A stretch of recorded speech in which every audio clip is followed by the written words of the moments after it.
dengan basic concept of diabetes.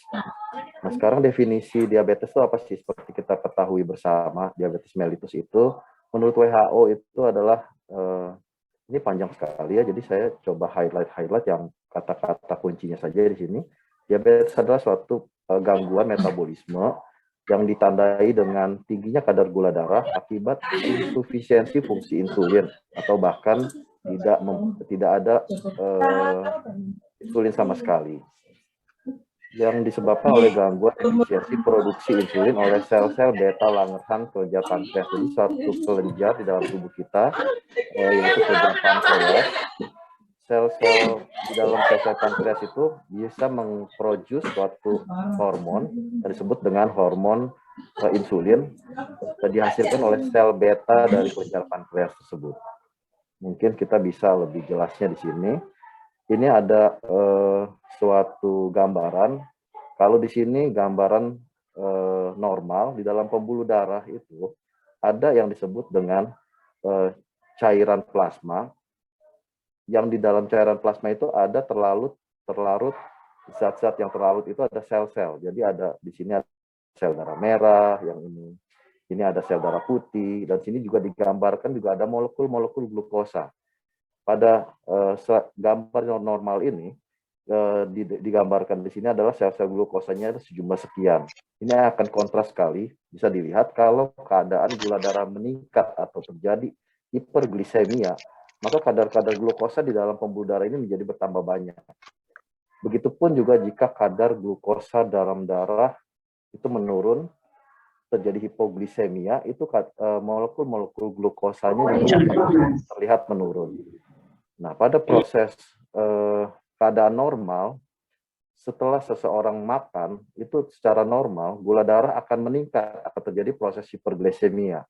Tetapi ada regulasi untuk pengontrolan gula darah hiperglisemia ini kembali menjadi normal, yaitu tubuh menginstruksikan kelenjar pankreas tadi untuk memproduksi suatu hormon yang disebut dengan hormon insulin. Jadi hormon insulin ini dihasilkan oleh pankreas dengan triggernya itu adalah proses makan. Jadi glukosa meningkat, jadi pankreas akan mengeluarkan suatu hormon insulin yang berfungsi untuk mendistribusikan molekul-molekul gula darah ini ke organ-organ, ke otak, ke jantung, ke ginjal, ke otot, ke mata. Karena organ-organ di dalam tubuh kita itu membutuhkan gula, sehingga nanti kalau sudah distribusi, maka kadar gula di dalam darah itu menjadi normal kembali. Nah, pada keadaan diabetes, kelenjar pankreas itu tidak mampu mengeluarkan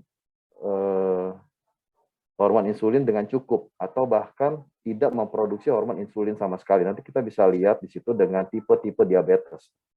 Nah, jadi kalau keadaan diabetes, itu hormon pankreas mengalami insufisiensi produksi insulin atau bahkan tidak memproduksi insulin sama sekali. Nah, di sini kita bisa melihat dari parameter-parameter yang dikeluarkan dari konsensus Perkeni 2019. Di sini salah satu ini merupakan parameter dari gangguan metabolik atau sindroma metabolik, yang salah satunya adalah diabetes di sini. Ini juga ditampilkan gangguan tekanan darah yang sering terjadi, darah tinggi. Terus juga di sini ada gangguan profil lipid juga, atau gangguan kolesterol, dan juga ada di sini angka IMT untuk obesitas. Nah, keseluruhannya ini kita bisa sering sebut dengan sindroma metabolik. Nah, kita mulai dari sindroma metabolik yang pertama itu faktor risiko dari kegemukan. Di sini bisa dihitung dari IMT atau indeks massa tubuh, seperti teman-teman ketahui. Itu cara pengukurannya adalah tinggi badan dalam kilometer, berat badan dalam kilometer dibagi dengan tinggi badan dalam meter. Dikatakan di sini normalnya sampai 22,9. Nah, di atas 22,9 mungkin ada yang menyebutnya sebagai overweight. Nanti kalau dengan 25 ke atas baru dibilang obes. Tapi kadang-kadang tuh orang tuh ada yang seperti orang binaraga, dia punya otot tuh masanya cukup berat. Jadi ini berat badannya bisa cukup tinggi, tapi dia tuh enggak juga kita bilang overweight gitu. Karena massa ototnya lebih tinggi dari orang-orang kebanyakan. Jadi ya kita maksudkan dengan obesitas ini yang lebih utama adalah obesitas sentral. Obesitas sentral tuh perutnya agak besar. Nah, itu yang mengalami ini gangguan. Lalu tekanan darah. Kalau di Perkeni, di sini dikatakan 140 per 90. Di atas itu baru kita katakan hipertensi. Yang selanjutnya adalah untuk parameter diabetes. Parameter diabetes ini ada beberapa parameter. Gula darah, itu ada beberapa parameter. Tetapi golden standard untuk saat ini adalah untuk diagnosa diabetes, kita memakai HbA1c. HbA1c itu adalah gula yang terikat di dalam hemoglobin atau sering kita sebut sebagai glycosylated Hb. Jadi kalau memang seseorang suka cheating tuh, kalau misalnya MCU, dia nggak mau, misalnya dia memang ada riwayat kencing manis, tapi dia mau cheating supaya hasil MCU-nya gulanya bagus. Kalau cuma diperiksa kadar gula darah yang lain, seperti misalnya kadar gula darah puasa, atau kadar gula darah sewaktu, kalau dia puasanya agak lama, itu bisa normal tuh kondisinya. Tapi kalau kita cek HbA1c, itu dia akan tetap kondisinya. Karena HbA1c ini adalah tadi seperti dikatakan tadi, ada gula yang terikat di dalam hemoglobin. Jadi dia akan hilang kalau hemoglobinnya rusak. Seperti kita ketahui, hemoglobin itu rusak di dalam darah itu selama lebih kurang 3 bulan. Setiap 3 bulan dia berganti. Jadi HbA1c ini bisa dipakai untuk menyatakan kadar gula darah rata-rata selama 3 bulan. Jadi dia nggak bisa cheating. Terus ada juga yang parameter selanjutnya adalah gula darah preprandial atau gula darah puasa.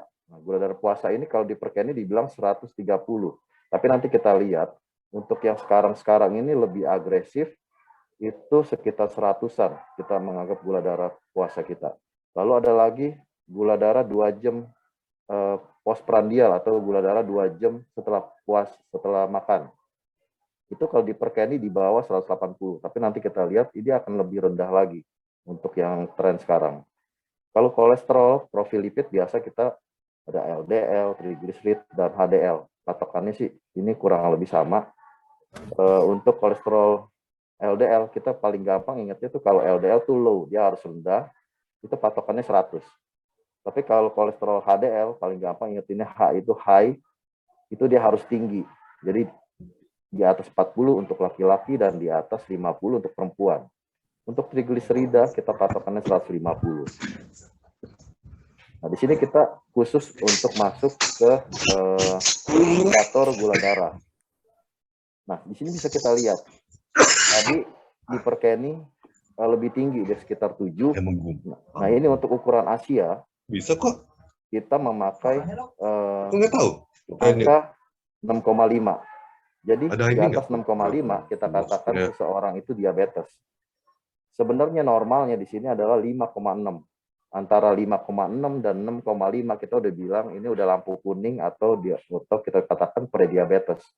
Untuk fasting plasma glukos atau gula darah puasa itu patokannya tuh 99. Jadi sekitar 100-an tuh. Kita mau 100. Jadi sampai 126. Kalau 100 sampai 126, kita katakan seseorang itu sudah masuk prediabetes.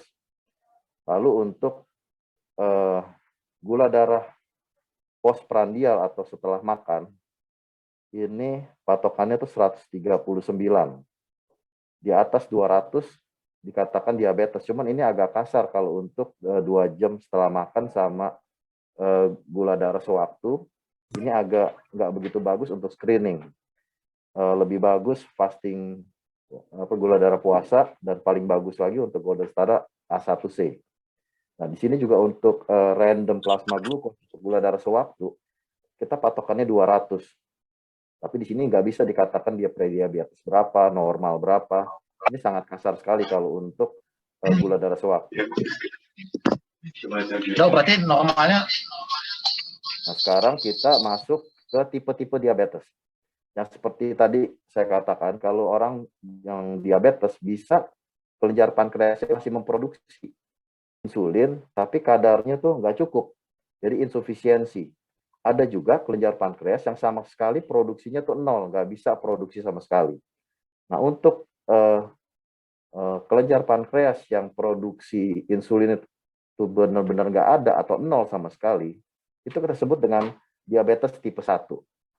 Diabetes tipe 1 ini biasanya tuh orang-orang yang baru lahir itu udah langsung kelihatan tuh pankreasnya, satu pankreas rusak. Jadi dia nggak bisa memproduksi hormon insulin. Otomatis dia tidak bisa, nanti kita lihat nanti ada pengobatan obat-obat insulin, obat-obat untuk diabetes, dia tidak bisa lagi menggunakan obat-obat untuk merangsang sel pankreas untuk mengeluarkan insulin karena insulinnya pankreasnya udah rusak, jadi nggak bisa memproduksi insulin. Jadi dia harus full memakai insulin dari luar. Nah, ada juga tipe diabetes yang disebut dengan diabetes tipe 2. Untuk diabetes tipe 2 ini, kelenjar pankreas masih bisa memproduksi insulin, cuman kadarnya berkurang. Nggak cukup untuk meregulasi gula darah secara normal. Nah, ada juga yang disebut dengan gestasional diabetes. Gestasional diabetes ini adalah diabetes yang terjadi pada orang-orang yang sedang hamil. Jadi dia pada saat hamil dia nggak cukup untuk produksi insulinnya untuk meregulasi gula darah. Nah, ada juga tipe diabetes yang disebut juga diabetes tipe lain. Diabetes tipe lain itu misalnya ada penyakit di daerah pankreas seperti tumor. Nah, dia juga bisa menimbulkan regulasi gula darah yang nggak bagus karena produksi insulinnya tuh nggak cukup. Jadi ada 4 macam tipe diabetes. Dan di sini yang sering kita harus pahami adalah untuk diabetes tipe 1, karena dia produksi kelenjar pankreasnya untuk memproduksi insulin benar-benar nggak ada, dia nol sama sekali. Dan dia juga harus mendapatkan insulin dari luar, sering mengalami kegawat daruratan yang ke arah hiperglisemia atau gula darah tinggi. Mungkin teman-teman sejawat sekalian juga sering mengenal apa yang disebut dengan ketoasidosis diabetes tuh. Ini lebih sering ke arah hiper ketimbang hipo kalau untuk tipe 1. Tapi kalau untuk tipe 2, kegawat daruratan yang sering ditemukan lebih ke arah hipo ketimbang hiper. Karena dia masih ada produksi insulin dan pada umumnya untuk tipe 2 diabetes ini mereka menggunakan konsumsi obat-obatan. Yang sering terjadi adalah pasien skip dia punya makan, tapi obatnya jalan terus. Atau pasien sedang sakit mual, muntah, atau diare, asupannya kurang. Dia dengan kondisi seperti itu, gula darah tanpa obat pun akan turun. Dia lupa, dia lagi sakit, terus obat-obatan tetap lanjut. Jadi gula darahnya bisa turun, dan itu sering terjadi. Nah, sekarang kita ingin mengetahui apa sih gejala diabetes. Gejala diabetes yang klasik adalah 3P, seperti teman-teman sejawat ketahui juga, yaitu polifagi, dia selalu merasa lapar, jadinya dia makan terus. Terus dia juga ada polidipsi, itu haus terus, jadi dia minum terus. Lalu juga ada satu lagi 3P yang terakhir adalah poliuri. Jadi dia karena dia minum terus, jadi banyak kencing dia. Selain itu juga ada juga kalau dia ada luka, dia juga susah sembuhnya tuh. Nanti kita pelajarin kenapa sih kok kalau dia ada luka susah sembuhnya sih. Nah, ini diakibatkan karena kalau kadar gula darah tinggi di dalam darah tuh jadi kan ada plasma darah, ada zat-zat yang terlarut. Nah, zat-zat yang terlarut ini salah satunya adalah gula. Tadi yang molekul gula tadi, gambar tadi. Kalau gulanya banyak di dalam pembuluh darah, itu kan darahnya jadi kental. Kalau darahnya jadi kental, maka aliran darahnya akan menjadi pelan. Kalau aliran darahnya pelan dan dia kental, dia gampang nempel. Terus nanti juga untuk proses penyembuhan luka, nanti juga dia akan menjadi lebih sulit. Nah, lalu juga weight loss. Jadi orang diabetes itu biasanya nanti dia juga akan melihat kok berat badannya turun terus karena memang walaupun gulanya banyak di dalam pembuluh darah tapi nggak bisa didistribusikan ke organ-organ yang nggak bisa didistribusikan ke otot.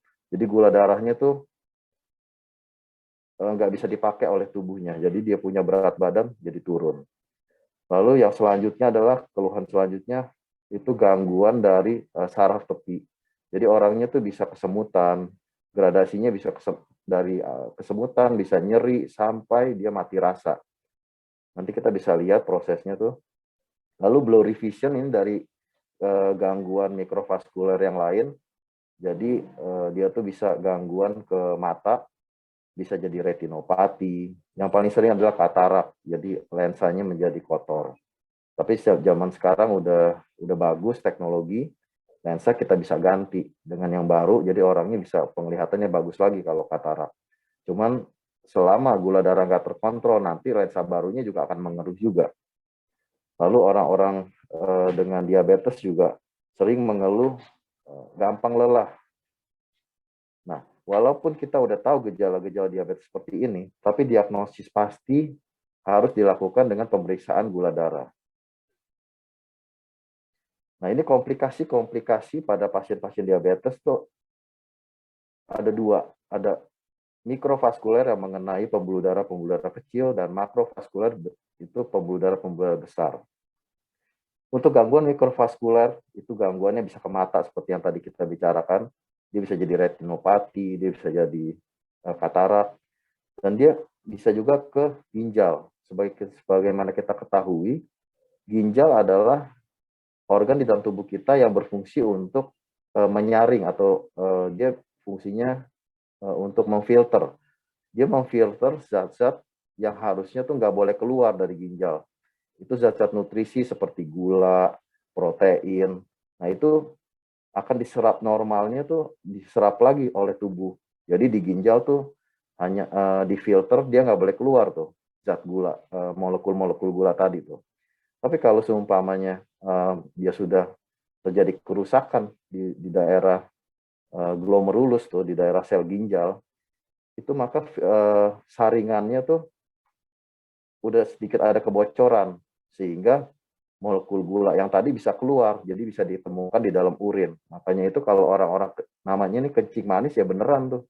Kencingnya tuh ada gulanya jadi manis. Jadi kalau dia kencing bisa disemutin tuh. Nah, kalau dia kencing ada semutnya, nah itu ada gulanya tuh. Itu yang secara gampang tanpa pemeriksaan laboratorium. Tapi memang yang benar harusnya diperiksakan di dalam laboratorium, dipastikan bahwa urinnya tuh ada mengandung glukosa. Kalau lebih berat lagi, molekul yang lebih besar dari molekul glukosa itu juga bisa keluar. Jadi nggak kesaring lagi sama ginjal.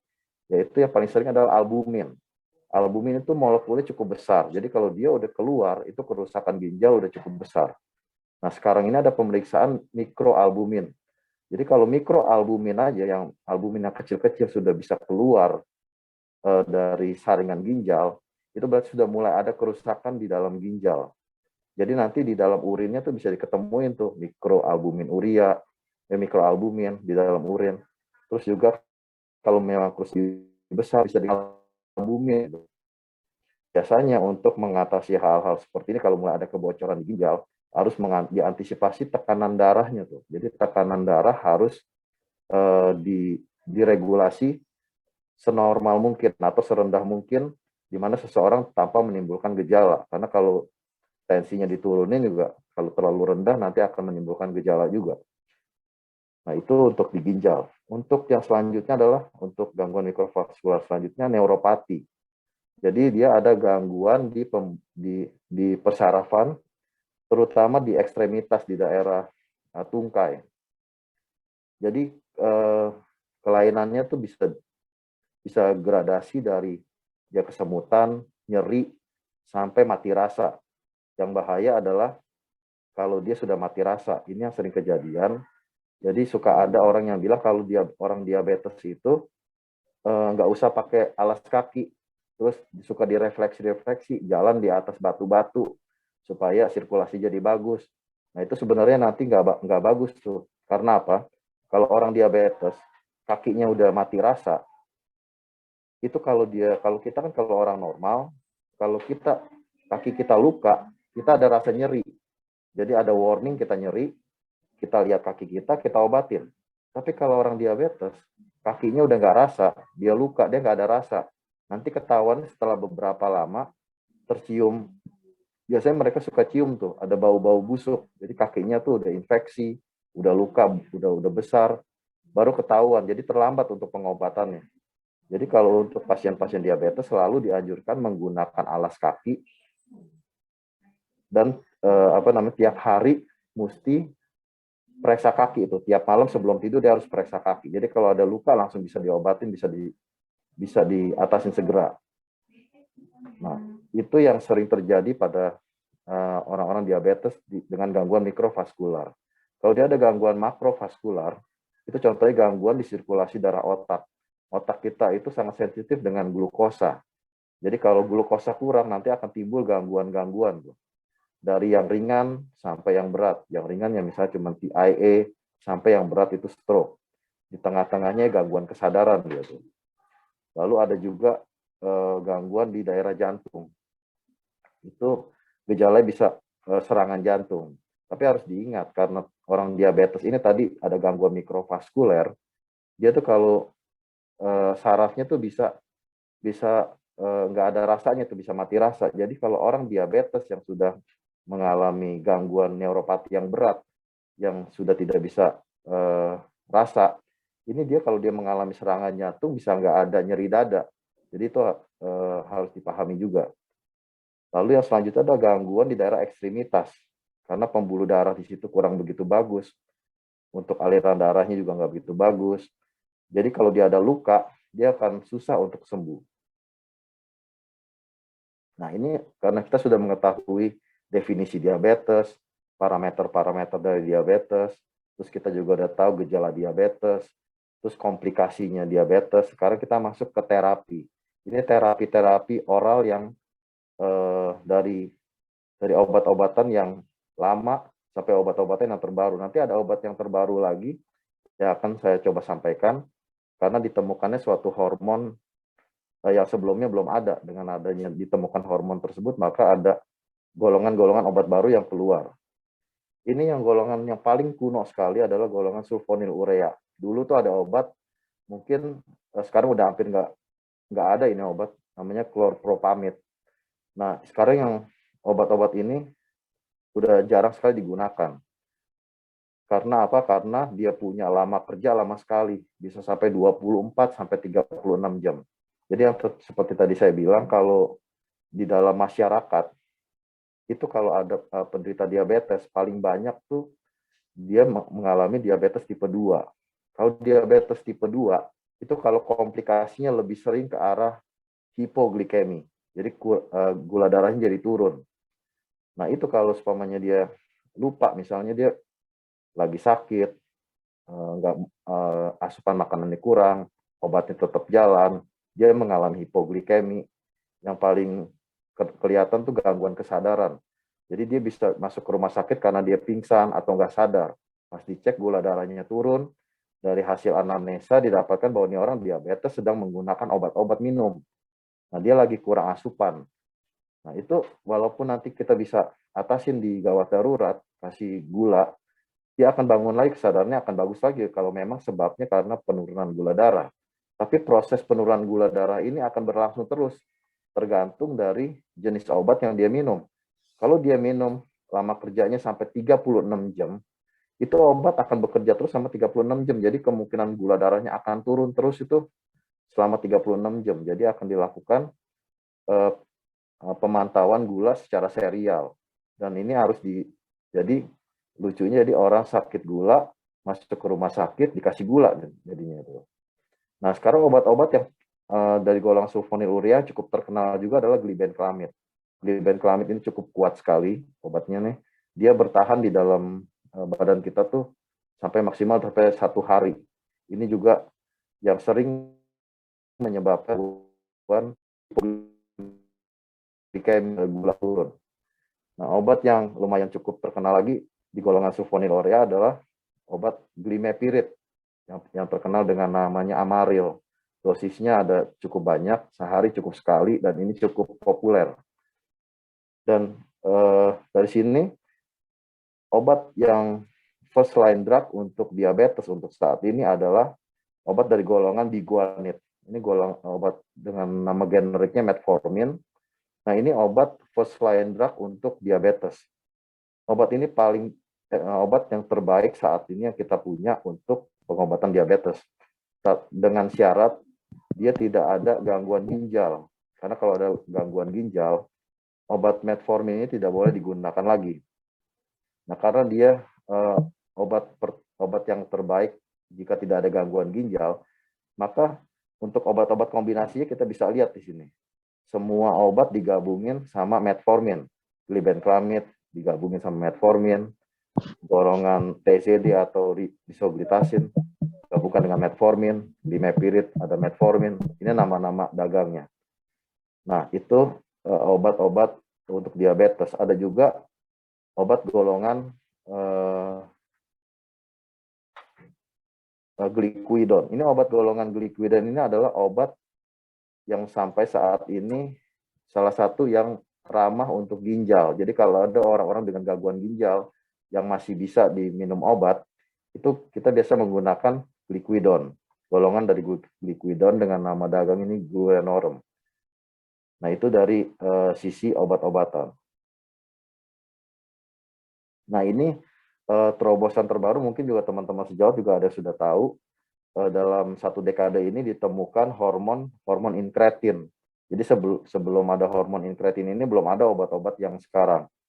Jadi hormon incretin itu diproduksi oleh midgut atau usus tengah, dan hormon incretin ini akan mempotensiasi suatu hormon lain yang disebut GLP-1, jadi glucagon-like peptide.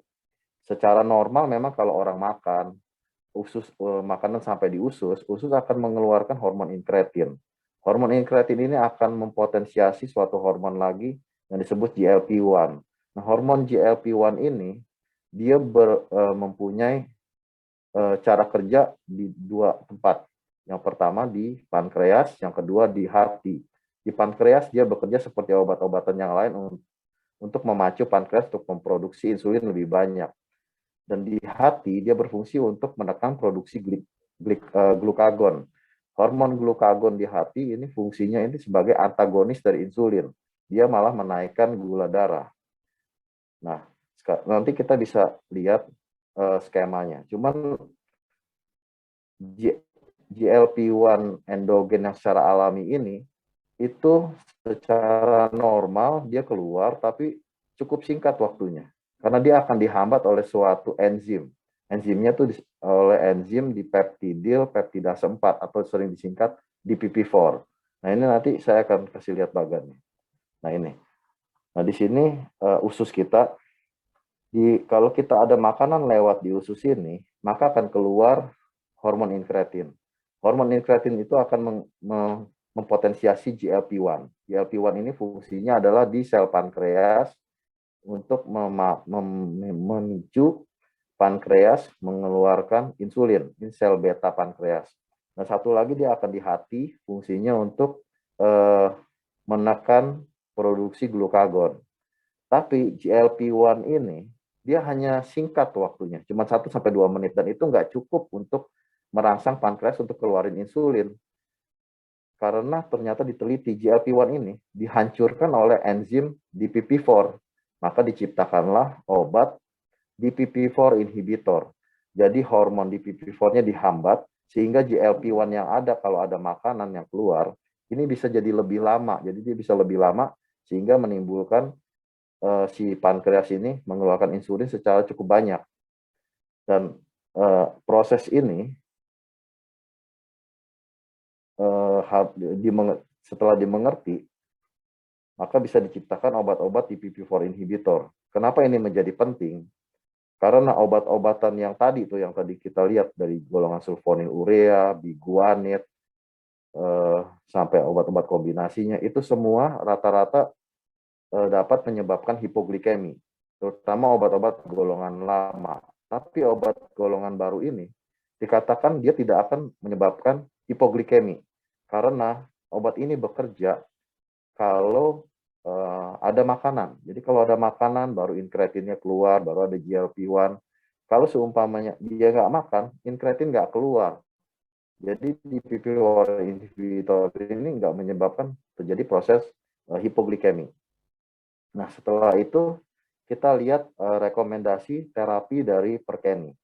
Nah, di sini kita bisa lihat untuk dasarnya, untuk dasar terapi dari Perkeni, itu nggak ada tuh yang namanya gula darah puasa, gula darah 2 jam setelah makan, atau gula darah sewaktu. Dia semua patokannya HbA1c. HbA1c, HbA1c. Dia membagi menjadi 3 golongan. Jadi kalau HbA1c-nya masih di bawah 7,5, di atas 7,5, dan di atas 9. Kalau HbA1c-nya, kan HbA1c tadi kita patokannya 6,5. Di atas 6,5 kita bilang diabetes. Nah, kalau dia masih di bawah 7,5, maka diperbolehkan untuk menggunakan monoterapi. Jadi satu obat bisa digunakan. Obat yang pilihan pertama ya tentunya metformin dengan obat-obat yang lain. Dengan target 3 bulan. Kalau dalam waktu 3 bulan HbA1c-nya nggak sampai di bawah 7, maka harus tambah kombinasi obat, satu lagi jadi 2 kombinasi obat. Yang kedua adalah kalau HbA1c-nya di atas 7,5. Di atas 7,5 tentu saja di bawah 9. Itu mulai dengan dua jenis obat. Dengan kombinasi kalau nggak ada gangguan fungsi ginjal dengan metformin yang utama, dengan ditambah obat-obat lainnya. Tapi di sini yang ada perbedaan adalah di sini mulai ada penambahan insulin basal. Insulin basal itu adalah insulin yang kerjanya tuh panjang, bisa sampai 24 jam. Yang normal juga di dalam tubuh orang normal memang ada nih insulin basal. Jadi insulin yang dikeluarkan secara perlahan-lahan untuk mengatur kadar gula darah di dalam badan kita supaya tetap normal. Nah, targetnya sama, 3 bulan. Kalau dia nggak mencapai di bawah 7%, maka ini harus dilakukan penambahan 1 obat lagi. Jadi kombinasi 3 obat. Jadi obat yang pertama kalau nggak ada gangguan ginjal tetap metformin ditambah obat-obatan lain atau mau ditambah dengan insulin basal juga boleh. Lalu kalau HbA1c-nya di atas 9, nah ini tergantung. Kalau dia nggak ada gejala klinis, pakai 2 obat, pakai kombinasi 3 obat masih bisa. Tapi kalau dia ada gejala klinis, kombinasinya langsung dengan insulin. Insulin atau pakai obat oral. Atau dengan intensifikasi insulin. Intensifikasi insulin itu artinya tuh dia udah nggak menggunakan obat oral lagi, nggak menggunakan obat minum. Jadi full dose pakai insulin. Jadi insulin yang digunakan nanti 2 tuh. Insulin kerja panjang sama insulin kerja pendek. Insulin kerja panjang nanti digunakan pada malam hari 1 kali. Kalau insulin kerja pendek tergantung pola makan dia. Setiap makan nanti disuntikin insulin. Nah, tetapi kalau udah HbA1c-nya udah di atas 10, itu sih secara teoretik harus menggunakan full dose insulin. Karena tidak ada tempatnya lagi untuk obat-obat oral. Cuman masalahnya memang masyarakat kita ini agak sulit untuk penggunaan full dose insulin ini. Karena banyak mitos-mitos yang beredar di masyarakat. Nah, untuk yang terakhir mungkin ada quote, wishing you all the happiness and sweetness but no diabetes.